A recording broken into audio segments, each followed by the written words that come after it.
Hello दोस्तों, मैं आज आपके लिए जो हमारा स्टैटिस्टिक का हमारे पास एक यूनिट लग रहा है, tabulation and compilation of data, उसके जितने भी इम्पोर्टेंट क्वेश्चन वहाँ से आने के चांसेस हैं वो क्वेश्चन मैं आपके लिए लेके आया हूँ। मेरी सबसे रिक्वेस्ट है कि आप इस वीडियो को पूरा देखें, और अगर आप यहाँ से देखते हैं तो मैं ये गारंटी देता हूँ कि यहाँ से कम 1 या 2 क्वेश्चन आने के चांसेस रहेंगे। अगर सेम क्वेश्चन ना हुआ लेकिन इसी क्वेश्चन में से ही क्वेश्चन निकाल के पूछा जाएगा। तो क्वेश्चन को हम शुरू करते हैं, जो हमारे एमसीक्यू हैं उसको शुरू करते हैं। तो सबसे पहला जो एमसीक्यू है वो ये है कि the table in which the data represented in is extracted from other data table is classified as. तो देखिए ज़रा, अगर हम बात करें तो जो टेबल की जो 3 तरह की किस्म होती हैं, यानी कि there are 3 types of tables. एक होता है अकॉर्डिंग टू पर्पस, एक होता है अकॉर्डिंग टू ओरिजिनलिटी, और दूसरा होता है अकॉर्डिंग टू कंस्ट्रक्शन। तो अगर हम बात करें अकॉर्डिंग टू ओरिजिनलिटी, तो ओरिजिनलिटी के बेस पे हमारे पास जो होते हैं वो 2 तरह के होते हैं। एक होता है हमारे पास ओरिजिनल टेबल, और दूसरा हमारे पास होता है ड्राइव टेबल। कौन सा होता है? Drive table. अब जो हमारे पास ड्राइव टेबल होता है, तो हमारे पास ओरिजिनल, दोनों में फ़र्क क्या होता है कि ओरिजिनल टेबल वो होता है कि जिस तरह का हमने डाटा कलेक्ट किया, हमने उसी फॉर्मेट में आगे डाटा को रिप्रेजेंट कर दिया, उसको हम ओरिजिनल डाटा बोलते हैं। लेकिन अगर उस डाटा जो हमने ओरिजिनल कलेक्ट किया है उसमें कुछ हम चेंजिंग ला रहे हैं, तो उस चेंजिंग, यानी कि मान लो एग्जांपल के तौर पे कि हमने क्या किया है, कुछ किसी गांव का एक डाटा निकाला, वहाँ पे हमने देखे कि जो नंबर ऑफ बॉयज़ थे वो मान लो 15 थे या कुछ थे। तो अब हमने क्या किया, उस 15 को जब हम परसेंटेज में या एवरेज में चेंज करेंगे तो अब उसमें क्या आ गई, अब उसमें चेंजिंग आ गई। तो जब हम मतलब इस ओरिजिनल डाटा में हम चेंजिंग करते हैं तो वहाँ से जो डाटा निकल के आता है उसको हम ड्राइव डाटा बोलते हैं। तो हम अब को जो है इसके ऑप्शन पे चलते हैं। ऑप्शन में बोल रहा है classification of data, cumulative tables, जो है classification table, cumulative table, drive table और डिस्पर्जन टेबल। तो इसका जो सही ऑप्शन अभी मैंने बोला वो कौन सा हमारे पास ड्राइव टेबल है। दूसरा देखिए, वो बताया कि cumulative frequency distribution for a graph is called. वो कहता है कि जो कम्युलेटिव फ्रीक्वेंसी डिस्ट्रीब्यूशन होती है किसी ग्राफ के लिए, वो किस पे होती है। तो देखिए ज़रा, वो कौन से ग्राफ पे होती है, वो ओ ग्राफ से मिलती है, फ्रीक्वेंसी पॉलीगन से मिलती है, पाई डायग्राम से मिलती है, या फ्रीक्वेंसी कर्व से मिलती है। तो ये हमें किससे मिलती है, जो हमें जो है वो ओ गिव से मिलती है। अब देखिए ज़रा, क्वेश्चन नंबर जो 3 है उसमें बोल रहा है data represented through a histogram can help in finding the graphically. वो कह रहा है कि जब हम हिस्टोग्राम जो डाटा रिप्रेजेंट करते हैं तो वहाँ से हमें क्या मालूम होता है। तो हिस्टोग्राम ये होता है हमारे पास, ये देखिए ज़रा हिस्टोग्राम है, यहाँ पे हम क्या निकालते हैं, कुछ ऐसे हमारे पास ये बना हुआ होता है। तो जब यहाँ पे हमें क्या देता है, यहाँ पे हमें मोड मिलता है। क्या बोलता है? मोड क्या होता है, यानी कि नंबर ऑफ फ्रीक्वेंसी को चीज़ जो जितनी बार अकर कर रही है तो उसको हम क्या बोलते हैं, मोड बोलते हैं। तो यहाँ से हमें क्या मिलता है, यहाँ से हमें मिलता है मोड। उसके बाद देखिए ज़रा, वो बोल रहा है कि data represented through ogive can help in finding the graphically. वो अब सेम वही क्वेश्चन है, अब यहाँ पे पूछ दिया उसने ओ गिव में, कि अगर वो बोल रहा है कि अगर हम ओ गिव जो है डाटा, ओ गिव में डाटा रिप्रेजेंट करें तो वहाँ पे से हमें क्या मिलता है। तो ओ गिव में क्या हमारे पास होता है, एक होता है लेस देन ओ गिव और दूसरा क्या होता है, मोर देन ओ गिव। तो लेस देन और ओ गिव और मोर देन ओ गिव जहाँ पे मीट करते हैं तो वहाँ पे मिलता है मीडियन। क्या मिलता है? मीडियन। तो इसका ऑप्शन क्या रहेगा, इसका ऑप्शन रहेगा सी। उसके बाद देखिए, for determination of mode and median graphically one consider. वो कहता है कि मोड और मीडियन को ग्राफिकली डिटरमाइन करने के लिए कौन कौन सी 2 चीज़ें हमें चाहिए। तो वो क्या आता है, हमारे पास bar diagram and ogive, bar diagram and line diagram, histogram and ogive और हिस्टोग्राम एंड लाइन डायग्राम। तो इसका सही ऑप्शन वो कौन सा रहेगा, हिस्टोग्राम एंड ओ गिव, हम पीछे ऑलरेडी पढ़ चुके हैं। उसके बाद देखिए क्वेश्चन नंबर हमारे पास जो है क्वेश्चन नंबर जो है 6। क्वेश्चन नंबर 6 में क्या बोल रहा है, which one of the following is not a part of complex table. तो अगर हम कम्प्लेक्स टेबल की बात करें तो कम्प्लेक्स टेबल जो होते हैं वो कम्प्लेक्स टेबल कितने, अगर जो डाटा होता है तो डाटा को on the basis of construction की बात करें तो कंस्ट्रक्शन पे उसने 2 तरह में इसको डिवाइड कर रखा है। एक हम बोलते हैं सिंपल टेबल और दूसरा हमारे पास होता है कम्प्लेक्स टेबल। तो सिंपल टेबल को जो हम बोलते हैं 1 वे टेबल, और कम्प्लेक्स में यानी कि 2 वे टेबल, 3 वे टेबल और मोर देन 3 वे टेबल, ये सारे किस में आते हैं, कम्प्लेक्स में। और 2 वे टेबल को हम डबल टेबल बोलते हैं, 3 वे को हम ट्रिपल टेबल बोलते हैं, और जो मोर देन 3 होता है उसको हम मैनीफोल्ड जो है वो टेबल बोलते हैं। अब देखिए ज़रा, उसने बोला है कि ऑन द बेसिस ऑफ, किस पे उसने बोला है, on the basis of part of, not a part of complex table. तो कम्प्लेक्स का कौन सा पार्ट नहीं है, ट्रिपल भी है, डबल भी है, मैनीफोल्ड भी है, और उसका सिंपल जो है वो नहीं है। उसके बाद देखिए, dash is that table which show only one character of the data. तो मैंने आपको पहले बोला, मैंने डिफिनेशन बता दिया, on the base of construction हम डाटा को 2 में डिवाइड करते हैं, एक होता है सिंपल, दूसरा होता है कम्प्लेक्स। तो सिंपल क्या होता है, जहाँ पे हम एक ही करेक्टरिस्टिक किसी डाटा की दिखाते हैं उसको सिंपल बोलते हैं। तो इसका ऑप्शन क्या आ जाएगा, इसका ऑप्शन आपका ए आ जाएगा। फिर हमारे क्वेश्चन नंबर 8 में बोल रहा है कि summary table is also called as, कि हम समरी टेबल को और किन नाम से बुलाते हैं। तो जैसे नाम हमें यहाँ पे समरी बोला हुआ था, हमें समरी से पता चल जाता है कि कहीं ना कहीं क्या होगा, इसका टेक्सचुअल बेस में होगा। तो ये पहला ऑप्शन आ गया हमारे पास टेक्स्ट बेस टेबल, दूसरा analytical table, special purpose table, या ऑल ऑफ द अबव। तो जो समरी टेबल होता है इसको हम टेक्स्ट टेबल भी बोलते हैं, एनालिटिकल टेबल बोलते हैं, और स्पेशल पर्पस टेबल भी कहा जाता है। उसका ऑप्शन कौन सा रहेगा, डी ऑप्शन यहाँ पे रहेगा। उसके बाद हमारे पास general purpose table is also called as, वो कहता है कि जो जर्नल पर्पस टेबल हमारे पास होता है वो जो है उसको हम क्या क्या कह सकते हैं, तो रेफरेंस टेबल बोलते हैं, रिपोजिटरी टेबल बोलते हैं, डेरिवेटिव टेबल बोलते हैं, या ऑल ऑफ द अबव। तो जो जर्नल पर्पस टेबल होता है इसके दूसरे जो नाम है उसको हम रेफरेंस टेबल भी बोलते हैं और रिपोजिटरी टेबल भी बोलते हैं। तो ऑप्शन बी एंड सी, और इसका ऑप्शन क्या रहेगा, ए एंड बी, और यहाँ पे आ जाएगा आंसर ऑप्शन डी। ओके, उसके बाद क्वेश्चन नंबर 10 जरा देखिए, original table is also known as. तो वो बोल रहा है कि जो ओरिजिनल टेबल होता है, यानी कि जब हम अकॉर्डिंग टू ओरिजिनलिटी पे उसको बेस करते हैं, तो ओरिजिनलिटी पे हमारे पास 2 टेबल होते हैं, एक होता है ओरिजिनल टेबल, दूसरा होता है ड्राइव टेबल। तो वो बोलता है ओरिजिनल टेबल को हम और क्या नाम से पुकारते हैं। तो ओरिजिनल टेबल को हम प्राइमरी टेबल कहते हैं, क्लासिफिकेशन टेबल कहते हैं, बोथ ए एंड बी, या फर्स्ट ऑर्डर टेबल। तो जो ओरिजिनल टेबल होता है इसको हम प्राइमरी टेबल भी कहते हैं और क्लासिफिकेशन टेबल भी कहते हैं। फर्स्ट हैंड ऑर्डर टेबल इसको हम नहीं बोलते। इसका ऑप्शन कौन सा रहेगा, सी ऑप्शन इसका करेक्ट रहेगा। अब क्वेश्चन नंबर 11 पे चलिए, in which of the following data classified according to time. वो बोल रहा है कि अगर हम यहाँ पे देखें, वो बोल रहा है कि डाटा को अगर हमने क्लासिफाइड करना है तो अकॉर्डिंग टू टाइम किसके बेस पे हम कर सकते हैं। देखिए जरा, तो डाटा हमारे पास 4 तरह के होते हैं। डाटा कितने तरह के होते हैं, 4 तरह के हम डाटा होते हैं। एक होता है हमारे पास क्वालिटेटिव डाटा, दूसरा होता है क्वांटिटेटिव डाटा, और तीसरा हमारे पास होता है क्रोनोलॉजिकल डाटा, और चौथा हमारे पास होता है ज्योग्राफिकल डाटा। तो क्वालिटेटिव में जहाँ पे उसके हम यानी कि जो है हम एट्रीब्यूट्स वहाँ पे दिखाते हैं, ठीक। क्वांटिटेटिव में जहाँ पे हम उसकी मतलब क्वांटिटी दिखाते हैं। कैरेक्टरिस्टिक्स जो क्रोनोलॉजिकल होता है, क्रोनोलॉजिकल ही टेबल को हम बोलते हैं टेम्पोरल, या इसको टाइम के बेस पे क्या बताते हैं। और जो ज्योग्राफिकल होता है इसको दूसरा नाम होता है स्पेशल टेबल। तो यहाँ पे ऑप्शन देखिए ज़रा, तो टाइम के बेस पे हम किसको, टेम्पोरल और क्रोनोलॉजिकल, टेम्पोरल और ज्योग्राफिकल, स्पेशल और ज्योग्राफिकल, और ऑर्डिनल और टेम्पोरल। तो देखिए ज़रा, टेम्पोरल को ही मैंने बोला कि क्या कहा जाता है, क्रोनोलॉजिकल। तो इसका ऑप्शन क्या रहेगा, ए सही रहेगा। अगर हम यहाँ पे देखें तो यहाँ पे टेम्पोरल और ज्योग्राफिकल, तो नहीं, टेम्पोरल अलग चीज़ है, ज्योग्राफिकल अलग चीज़ है। स्पेशल और ज्योग्राफिकल तो ये तो एक ही टाइप होगी, स्पेशल ज्योग्राफिकल। यहाँ पे टाइम थोड़ी दिखाते हैं, यहाँ पे तो हम क्या दिखाते हैं, यहाँ पे हम लोकेशन दिखाते हैं। क्या दिखाते हैं, on the basis of location को डाटा को यहाँ पे दिया जाता है, प्रेजेंट किया जाता है। ऑर्डिनल क्या होता है, रैंक। तो रैंक हम कहाँ पे शो करते हैं, तो यहाँ पे हम करते हैं जहाँ पे हमारा डाटा क्वालिटेटिव नेचर का होता है। ओके, तो टेम्पोरल, तो हम क्वालिटेटिव को टेम्पोरल तो थोड़ी ना कह सकते हैं। तो इसका ऑप्शन कौन सा रहेगा, हमारे पास ए का ऑप्शन करेक्ट रहेगा। उसके बाद देखिए क्वेश्चन नंबर 12।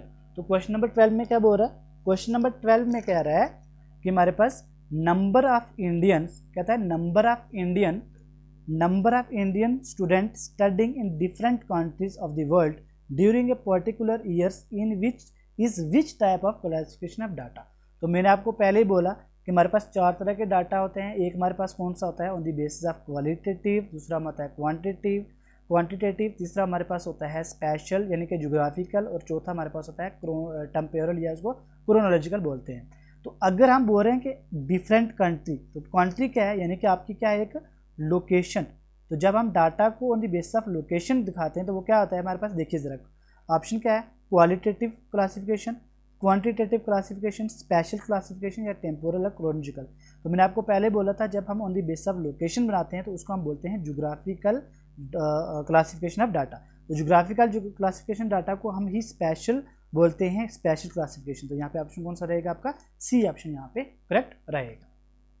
ओके, उसके बाद देखिए क्वेश्चन नंबर जो आपका 13 है वो है कि the intersection point of less than ogive and more than ogive gives the dash of the frequency distribution.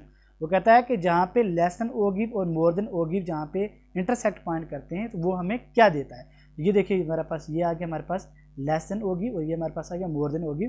तो ये हमारे पास जहाँ पे दोनों इंटरसेक्ट करते हैं उसको हमें क्या देते हैं, यहाँ पे देते हैं मीडियन। क्या देते हैं? मीडियन। तो यहाँ पे ऑप्शन जरा देखिए क्या है हमारे पास, मीन, मोड, मीडियन। तो इसका ऑप्शन क्या रहेगा हमारे पास? सी ऑप्शन इसका करेक्ट रहेगा। कहता है in frequency curve points are joint by using. अब देखिए ज़रा, हमारे पास एक होता है हिस्टोग्राम। तो हिस्टोग्राम हमारे पास ऐसे हम रिप्रेजेंट करते हैं, ये हमारे पास हिस्टोग्राम होता है, ये ऐसे हिस्टोग्राम होता है, ये हमारे पास ऐसे हिस्टोग्राम होता है, यहाँ पे लाइनें जुड़ी होती हैं। ओके, अब वो बोलता है कि जब हम हिस्टोग्राम जो हमारे पास फ्रीक्वेंसी कर्व होता है ये किससे निकला होता है? ये हिस्टोग्राम से ही निकला होता है। तो इसका डिफरेंस क्या है कि जब हम हिस्टोग्राम के इसके जो ऊपर वाले पार्ट है यहाँ पे इसके मीडियन पॉइंट यहाँ पे निकालते हैं, तो जब इसके मिड पॉइंट को हम क्या करते हैं, एक रफली हैंड यानी कि फ्री हैंड से क्या करते हैं, इनको आपस में जोड़ते हैं। तो ये जो हमारे पास ग्राफ मिल के आता है इसको हम बोलते हैं फ्रीक्वेंसी कर्व। क्या बोलते हैं? Frequency curve. आगे हम पढ़ेंगे एक होता है फ्रीक्वेंसी पॉलीगन, उसमें इसमें क्या फ़र्क होता है तो हमें MCQ से पता चल जाएगा। तो यहाँ पे जो है फ्रीक्वेंसी कर्व क्या रहेगी, मैंने आपको क्या बोला, जब हम इन पॉइंट्स को क्या बोलते हैं, क्या करते हैं, फ्री हैंड से इस पॉइंट को जोड़ देते हैं। तो यहाँ पे ऑप्शन जरा देखिए, फुट रोल, फुट रोल को ही स्ट्रेट लाइन बोला जाता है। तो ये ना ये ऑप्शन रहेगा ना ये ऑप्शन, पैरेलल लाइन तो होता ही नहीं। तो इसका ऑप्शन कौन सा रहेगा? C is the correct option. उसके बाद देखिए question number 15, in frequency curve is plotted by. Same वही क्वेश्चन को उसने थोड़ा सा अल्टा के बोल दिया है कि फ्रीक्वेंसी कर्व में हम जो कर्व प्लॉट करते हैं वो कैसे करते हैं, फुट रोल से करते हैं, स्ट्रेट लाइन से करते हैं, पैरेलल लाइन या फ्री हैंड से।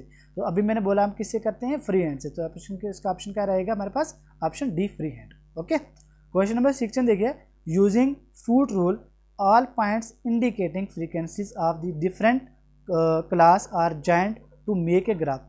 ये हमारे पास एक हिस्टोग्राम है, सबसे पहले बनाते हैं। हमारे पास एक हिस्टोग्राम है, ठीक है, ये टेढ़ी लाइन बन गई इसको ये ऐसी, ठीक, हमारे पास हिस्टोग्राम। तो बोल इसका मैं जब मैं मिड पॉइंट यहाँ पे निकालता हूँ तो इसके मिडिल पॉइंट में यहाँ मार्क कर देता हूँ। तो बोल रहा है कि अगर हमने क्या करना है, फुट रोल हमने देना है यूजिंग फुट रोल, तो फुट रोल से हमें क्या निकलता है, तो फुट रोल को ही हम स्ट्रेट लाइन बोलते हैं। क्या बोलते हैं? Straight line. तो जब हमने किसी भी स्ट्रेट लाइन से इसको पॉइंट को जोड़ूंगा, इनके ऐसे स्ट्रेट लाइन स्केल रख के मैंने क्या किया, इन पॉइंट को जोड़ दिया, एक स्केल के साथ इन पॉइंट को जोड़ दिया। तो ये जब स्केल रख के इस पॉइंट को जोड़ूंगा इनके स्ट्रेट लाइन से जोड़ूंगा, तो मुझे क्या मिलेगा? मुझे मिलता है फ्रीक्वेंसी पॉलीगन। क्या मिलता है? Frequency polygon. तो ऑप्शन देखिए जरा, frequency curve no, histogram no, frequency polygon yes, it's a frequency polygon. Bar diagram तो होता ही नहीं। इसका ऑप्शन क्या रहेगा? Option C is the correct option. उसके बाद देखिए क्वेश्चन नंबर 17 कहता है, histogram is the graphical representation of frequency distribution. वो कहता है कि हिस्टोग्राम जो है ये फ्रीक्वेंसी डिस्ट्रीब्यूशन की एक रिप्रेजेंटेशन है, उसको ग्राफिकली रिप्रेजेंट हम करते हैं, किस में करते हैं, किसकी, यानी कि डिस्क्रीट सीरीज की होती है या फ्रीक्वेंसी एरे की होती है, कॉन्टिन्यूस सीरीज की होती है या फिर हमारे पास इंडिविजुअल सीरीज की होती है। तो याद रखना जब भी हम हिस्टोग्राम निकालते हैं तो हिस्टोग्राम हमेशा किस पे होती है, ये कॉन्टिन्यूस सीरीज पे ही हम हिस्टोग्राम को निकाल सकते हैं। ओके, उसके बाद देखना, उसके बाद क्वेश्चन नंबर 18 है हमारे पास, हिस्टोग्राम RF। वो कहता है कि हिस्टोग्राम जो है वो क्या है, 1 डायमेंशनल है, 2 डायमेंशनल है, 3 डायमेंशनल है या 4 डायमेंशनल है। तो इसका ऑप्शन देखिए, इसका ऑप्शन क्या रहेगा, करेक्ट ऑप्शन का आपका क्या रहेगा, ये क्या होती है, एक 2 डायमेंशन होती है। ये मैं जब हिस्टोग्राम ये बना रहा हूँ, एक डायमेंशन मेरे पास ये है, तो दूसरा डायमेंशन मेरे पास ये निकल के आता है, ये वाला। तो ये मेरे पास क्या डायमेंशन बन के 2 डायमेंशन यहाँ पे निकल के आ जाता है। ओके, उसके बाद बताया बार डायग्राम्स इज ऑफ। तो बार डायग्राम ये याद रखना हमेशा, बार डायग्राम क्या होती है, 1 डायमेंशन जो है ये फिगर होती है। उसके बाद देखिए क्वेश्चन नंबर 20 कहता है, पाई डायग्राम इज आल्सो कॉल्ड है। तो तो पाई देखने, पाई याद रखना, तो पाई हम किससे रिप्रेजेंट करते हैं, तो पाई जैसे मैंने एक सर्कल बनाया तो यहाँ पे मैं क्या करूँगा, इसको डिफरेंट पार्ट में डिवाइड कर दूंगा। मैं ये हो गया मेरे पास, ये यहाँ पे मान लो मेरे पास ये नंबर ऑफ, मतलब यहाँ पे हो गए मुस्लिम मेजॉरिटी, यहाँ पे आ गए हिंदू, यहाँ पे क्रिश्चियन। तो इस बेस पे जब मैं इसको कर रहा हूँ, पार्ट में डिवाइड कर रहा हूँ, तो ये मेरे पास क्या होता है, ये पाई चार्ट होता है। क्या होता है, इसको पाई चार्ट या पाई डायग्राम बोला जाता है। तो ये बोल रहा है, इसको और क्या कहते हैं, इसको राउंड टेबल डायग्राम बोलते हैं, सर्कल डायग्राम बोलते हैं, ओवल डायग्राम बोलते हैं, या स्क्वायर बोलते हैं। तो इसका ऑप्शन क्या रहेगा करेक्ट, इसको हम सर्कल डायग्राम कहते हैं। उसके बाद क्वेश्चन नंबर 21 है, विच of the followings is not a type of frequency diagram. इनमें से कौन सी फ्रीक्वेंसी डायग्राम नहीं है। तो एक देखिए हमारे पास एक होता है हम geometrical representation, geometrical representation. On the basis of geometrical जो डायग्राम होती हैं वो दो तरह की होती हैं। एक होते हैं हमारे पास होता है बार डायग्राम, और दूसरा हमारे पास होता है क्या, हमारे पास दूसरा एक होता है बार डायग्राम और दूसरा हमारे पास होता है पाई डायग्राम। लेकिन दूसरा जो हमारे पास होता है वो होता है फ्रीक्वेंसी डिस्ट्रीब्यूशन या फ्रीक्वेंसी डायग्राम। वो तीन तरह की होती हैं, एक होता है ओगिव, दूसरा हमारे पास होता है फ्रीक्वेंसी कर्व, और तीसरा होता है फ्रीक्वेंसी पॉलीगन्स। ओके, तो यहाँ पे देखिए ज़रा, वो बोल रहा है कि इनमें से कौन सा नहीं है, हिस्टोग्राम भी इसी में आता है, फिर हिस्टोग्राम। ठीक है, तो हिस्टोग्राम है, पॉलीगन डायग्राम, ओग्रिफ या पाई। तो इसमें हमने अभी पढ़ा कि पाई क्या हमारे पास एक ज्योमेट्रिकल रिप्रेजेंटेशन है। तो ये इसका ऑप्शन क्या रहेगा, D is the correct option. Okay, question number 22 में बोल रहा है, which one of the following is are true about deviation bar diagram. इसमें से कौन सा सही है, किसके बारे में, डेविएशन बार डायग्राम। तो डेविएशन क्या है, is a type of bar diagram. जब हम बार डायग्राम हमने पढ़ा था तो हमने बहुत सारी इसके जो है वो टाइप्स पढ़ी थी। जैसे हमारे पास क्या था, बार डायग्राम में हमारे पास मल्टीपल बार डायग्राम था, उसके बाद डिफरेंशियल बार डायग्राम था, डेविएशन था, ठीक है, परसेंटेज बार डायग्राम था। तो हमें बोल रहा है कि इनमें से कौन सी जो है इसकी ये प्रॉपर्टी है, मतलब इनमें से जो प्रॉपर्टी दी है इनमें से कौन सी सही है। वो बोल रहा है, using to compare the net deviation of related variable with respect to time and location. वो कहता है कि इसकी मदद से हम क्या करते हैं, वेरिएबल को टाइम और लोकेशन के बेस पे कंपेयर करते हैं। तो बिल्कुल एग्जैक्ट ये किसका प्रॉपर्टी क्या है, सही है। ठीक है, दूसरा था बार रिप्रेजेंट पॉजिटिव एंड नेगेटिव। अब देखिए डेविएशन में क्या हमारे पास होता है, जैसे मेरे पास ये देखिए, मैंने क्या किया, ये मेरे पास है, मान लो 2002 में मेरे पास जो है बैंक में कितने 30 रुपीज़ थे। अब 2030 में 2002 में 2003 में मान लो मेरे पास -20 रुपये थे। ठीक है, और 2004 में मान लो मेरे पास 50 रुपये था, और 2006 में मेरे पास क्या था, मान लो माइनस जो है वो 70 रुपीज़ थी। ठीक, अब देखिए ज़रा इसमें क्या हो रहा है, मैं पॉजिटिव भी यहाँ पे नंबर शो हो रहे हैं और मेरे पास नेगेटिव नंबर भी शो हो रहे हैं। तो ये आ जाएगा हमारे पास ऑप्शन बी भी करेक्ट। सी बोल रहा है, bar are also below the base line. ये मेरे पास जब मैं बार को रिप्रेजेंट करता हूँ तो ये मेरे पास क्या लेती है, इसको हम क्या बोलते हैं, इसको बेस लाइन बोलते हैं। तो ये बोल रहा है कि जब हमारे पास जो बार होगी तो इसमें जो हमारे पास ग्राफ बनेगा ये अबोव और बिलो दोनों बनते हैं। तो देखिए सर, जब हमारे पास पॉजिटिव रीडिंग होगी तो हमारे पास कहाँ बनेगा, ऊपर, और जब हमारे पास नेगेटिव रीडिंग होती है कहाँ बनेगा, नीचे। ठीक, तो इसका ऑप्शन ये भी सही रहेगा। तो इसका ऑप्शन कौन से, जो 22 क्वेश्चन इसका ऑल ऑफ दी हमारे पास क्या रहेगा, क्वेश्चन डी जो है इसका ऑप्शन जो है वो करेक्ट है। उसके बाद में बोलता है, बार डायग्राम जो हमारे पास होती हैं are presented in the form of. वो कहता है जो बार डायग्राम होती हैं उसको किस फॉर्म में हम रिप्रेजेंट करते हैं। तो हमारे पास जब हम बार डायग्राम शो करते हैं तो ये हमारे पास ऐसे कुछ बन के आती हैं, ये ऐसे कुछ बन के आती हैं। तो ये किसकी शक्ल होती है, हमारे पास रेक्टेंगल की शक्ल होती है। रेक्टेंगल क्या होता है हमारे पास, जहाँ पे इसके अपोजिट साइड बराबर होती है, ये साइड इस साइड के बराबर है, ये साइड इस साइड के बराबर है, तो इसको हम क्या बोलते हैं, इसको हम रेक्टेंगल बोलते हैं। इसका ऑप्शन कौन सा रहेगा हमारे पास, option A is the correct option. उसके बाद देखिए क्वेश्चन नंबर हमारे पास जो है क्वेश्चन नंबर 24। तो क्वेश्चन नंबर 24 जो है हमारे पास देखिए जरा क्या बोल रहा है, विच of the following is not a feature of bar diagram. इनमें से कौन सा बार डायग्राम का फीचर नहीं है। अब इसके सारे फीचर्स होंगे, हमने एक बताना है जो इसका बाकी फीचर्स होंगे, एक बताना है इसका फीचर जो नहीं होगा। वो कहता है जो बार डायग्राम होती है यहाँ पे क्या होता है, लेंथ और height of the bar are different. ये मेरे पास ये बार डायग्राम है, तो ये मेरे पास ऐसे मैं रिप्रेजेंट कर रहा हूँ किसी डाटा को, ये कर रहा हूँ, तो ये यहाँ से यहाँ तक जो है इसको हम लेंथ या इसको हाइट बोलते हैं। तो यहाँ देखिए ये यहाँ से यहाँ डिफरेंट है ना, तो ये इससे क्या छोटी है, ये बड़ी है। तो ऑप्शन क्या रहेगा, ये ए जो है वो सही है। क्यों, क्योंकि यहाँ पे जो है इसकी हाइट क्या रहती है बार डायग्राम में, डिफरेंट रहती है। वो कहता है ब्रेड्थ और width of the bar diagram are same. तो वो होता है कि इसकी जो ब्रेड्थ होता है विड्थ वो सेम होती है, यानी कि जितना इसका साइज़ होगा उतना इसका, ये बिल्कुल ठीक है क्योंकि ये इसका साइज़ का हमेशा क्या रहता है, इसकी विड्थ जो है वो सेम रहती है, तो ये भी ऑप्शन क्या रहेगा आपका सही रहता है। Bar are unequal distance from each other, देखिए ये अनइक्वल डिस्टेंस यानी कि जो इनका यहाँ से यहाँ तक जो डिस्टेंस रहता है वो बोल रहा है कि इनका डिस्टेंस एक दूसरे से बराबर नहीं रहता, तो ये ऑप्शन का आपका गलत हो जाएगा। क्यों? क्योंकि इनका ऑप्शन यहाँ से जो डिस्टेंस होता है हमेशा क्या रहता है, वो सेम रहता है। तो चौथा हमारे पास all the bars are based on the same common line, तो ये आप कॉमन लाइन होगी, ये भी यहाँ पे बन रहा है, ये भी बन रहा है, तो इसकी कॉमन लाइन क्या होगी, सेम होगी। तो इसका ऑप्शन कौन सा रहेगा, क्वेश्चन नंबर सी जो है इसका करेक्ट ऑप्शन रहेगा। ये इसका जो है वो फीचर नहीं है, ये भी और ये भी सही है, ये भी, तो ये गलत होगी। तुम्हारे पास ऑप्शन कौन सा रहेगा, C is the correct option. Question number 25 में देखिए जरा क्या बोल रहा है, polygon is formed by joining. वो कहता है जो पॉलीगन होता है वो कैसे बनती है, तो पॉलीगन मतलब फ्रीक्वेंसी पॉलीगन। ओके, तो फ्रीक्वेंसी पॉलीगन हम देखा था कि ये कहाँ से निकल के बनती है, हिस्टोग्राम से। कहाँ से, हिस्टोग्राम से। तो हिस्टोग्राम में जब हम क्या करते हैं, इसको एक स्केल के साथ मिड पॉइंट जो इसके लास्ट टॉप मिड पॉइंट होते हैं, जब इनको हम जो है वो फुट रूल से जोड़ देते हैं तो हमारे पास जो है वो क्या होता है, निकल के आता है। वो क्या बोलता है क्वेश्चन में, देखिए mid point of the top of all rectangle in the histogram. तो ये क्या है, एक रेक्टेंगल है, रेक्टेंगल है। तो इसमें देखिए जरा रेक्टेंगल के जितने भी मिड पॉइंट होते हैं जब इनको जोड़ते हैं तो हमारे पास निकल के आ जाता है। तो ऑप्शन ए जो है वो इसका करेक्ट ऑप्शन रहेगा। साइड में तो हम करते नहीं, ये भी गलत हो गया। उसके बाद कहता है बॉटम, तो बॉटम में भी नहीं करते, ये भी गलत है। Centre of the are rectangle, तो सेंटर में तो हम करते नहीं, तो ये भी इसका गलत ऑप्शन हो गया। तो ऑप्शन जो ए है वो करेक्ट है। फिर बोल रहा है question number 26, while converting histogram to polygon the mid points are joining by using, हम पहले क्वेश्चन ये कर चुके हैं। तो जब बोल रहा है जब हम हिस्टोग्राम से पॉलीगन में कन्वर्ट करते हैं तो हम जो है वो मिड पॉइंट को कौन से रूल के तहत जो है वो करते हैं, तो वो कौन सा रूल होता है जी, थंब रूल होता है, फिंगर रूल, फुट रूल या हैंड रूल। तो हमने पढ़ा था कौन सा होता है, फुट रूल। तो ये आपके क्वेश्चन नंबर ये 26 क्वेश्चन थे। आई होप आपको ये क्वेश्चन जो है वो अच्छे लगे होंगे। अगर आपको मेरे क्वेश्चन अच्छे लगे हैं तो इस वीडियो को शेयर और लाइक ज़रूर करें और अपने दोस्तों तक पहुँचाएँ, तो ताकि सारे दोस्त जो है इस वीडियो का फ़ायदा ले सकें। शुक्रिया, अल्लाह हाफ़िज़।